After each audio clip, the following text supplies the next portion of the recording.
Crunched up paper house. My friend and I always used to walk through a wonderful, spacious park when we were younger. It was full of tall trees, and it was very nicely maintained. In this large park there was an abandoned mansion. I can't really say how long it had been there, but on that day, the front door of the mansion was wide open. The two of us decided to check out what was inside the place. As we inched through the door, the very first thing we noticed was that the mansion's floor was littered with crumpled up pieces of paper. We looked at each other and observed that there was no furniture, nothing except for those wrinkled balls of paper. The mansion had 6 rooms on its main floor, and every room we entered bore more and more scrunched up pieces of paper. We decided to open up one of the paper balls to see what was inside. Our curiosity got the better of us. I picked up a single wrinkled piece, and as my friend picked up another, I unfolded my paper, smoothing out its bends and dents. At that moment, it was almost as if a piece of a rainbow emerged before our eyes, and I was suddenly standing next to a large window in one of the upstairs rooms of the house. I was looking outside into the large park. When I looked down at the piece of paper I held, it read, "Look outside the large window that oversees the park in the upstairs parlor."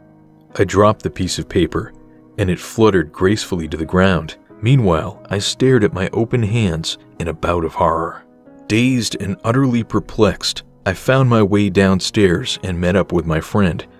He was in the kitchen, sitting at a round table that hadn't been there before. Where did that come from? I wondered.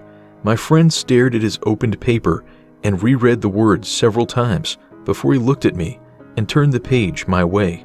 It said, "Go to the kitchen and sit at the round table." We stared at each other for a few moments, vaguely afraid, but then we began to chuckle. Within seconds we were laughing our heads off, marveling at our newfound game. We could hardly believe what had happened, but being young as we were, the mystery was endlessly exciting. We decided again to open another scrunched up piece of paper. As we opened up the crumpled papers on the floor, we experienced the same sudden flash of rainbow colors. But this time, I ended lying down in the field behind the mansion. When I peered onto the paper in my right hand, it read, "Lie down in the field behind the mansion." I giggled uncontrollably. After a few minutes of running around the house, I found my friend collecting multiple balls of paper in his arms, eager to experience more of these strange, exciting phenomena. We both got the gist of what was happening at this point. We had no idea as to how it was possible, but we decided to have more fun with it. The supernatural always had a way of captivating our hearts. After a few more run-throughs with these strange mini-teleportation devices, I began to feel apprehensive. I wondered if at one point I would be placed somewhere I wouldn't want to be, and I'd be made to do something that I didn't enjoy. We continued though. Minute after minute, we unfolded many papers and traveled through bedrooms, closets, trees. But then, after having been on the roof of the mansion, I stood before my friend, dead on the living room floor. I didn't scream. I couldn't.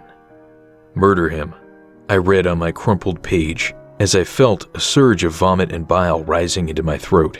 Nothing came out, but the sickness in my throat spread to my stomach, my head, and my heart. I didn't know what to do.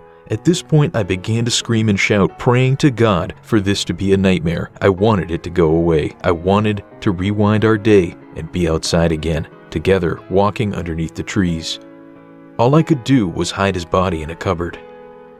I willed myself to be calm, and I hesitantly unfolded another paper in the hopes that the problem would correct itself. Once again, I saw the colors of the rainbow, and I found myself standing behind a tree, several meters away from the house. I could clearly see the front door. Within a few instants, I saw both myself and my friend walk through the door. I began to wonder if I had died, or if I was having an out-of-body experience. I looked at the sheet in my hand, and the only words scrawled upon it were, "Time will repeat itself, and a paradox will take place, and it will be allowed." That gave me an idea.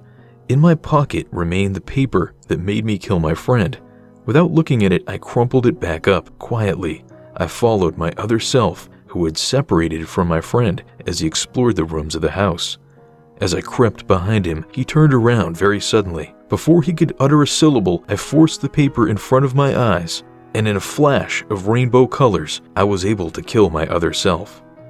The laws of time allowed me to take over my dead self's place in this world, and also because of the fact that it was allowed to happen as it was written on the second piece of paper that I had on me, which reversed time, it must have control over time and paradoxes, which made me now the new alive and present of my other dead self. I hid my limp, bleeding other dead self in a cupboard in the upstairs bathroom to rot. To my great relief, I heard my friend call my name from downstairs. My friend who managed to stay alive and well, my best friend. When I went downstairs, he greeted me excitedly, smiling childishly, and being blissfully unaware of the situation. I pretended that nothing had happened. In a heartbeat, I told him that the house creeped me out and that it would be better if we left. After that day, we never went near the mansion again. I don't know if anyone saw or heard about anything that happened between us, but I recently heard from another friend that the house had been demolished, and I can tell you with great certainty that while this news was a relief, I dreaded the probable prospect that my corpse was uncovered in the bathroom cabinet.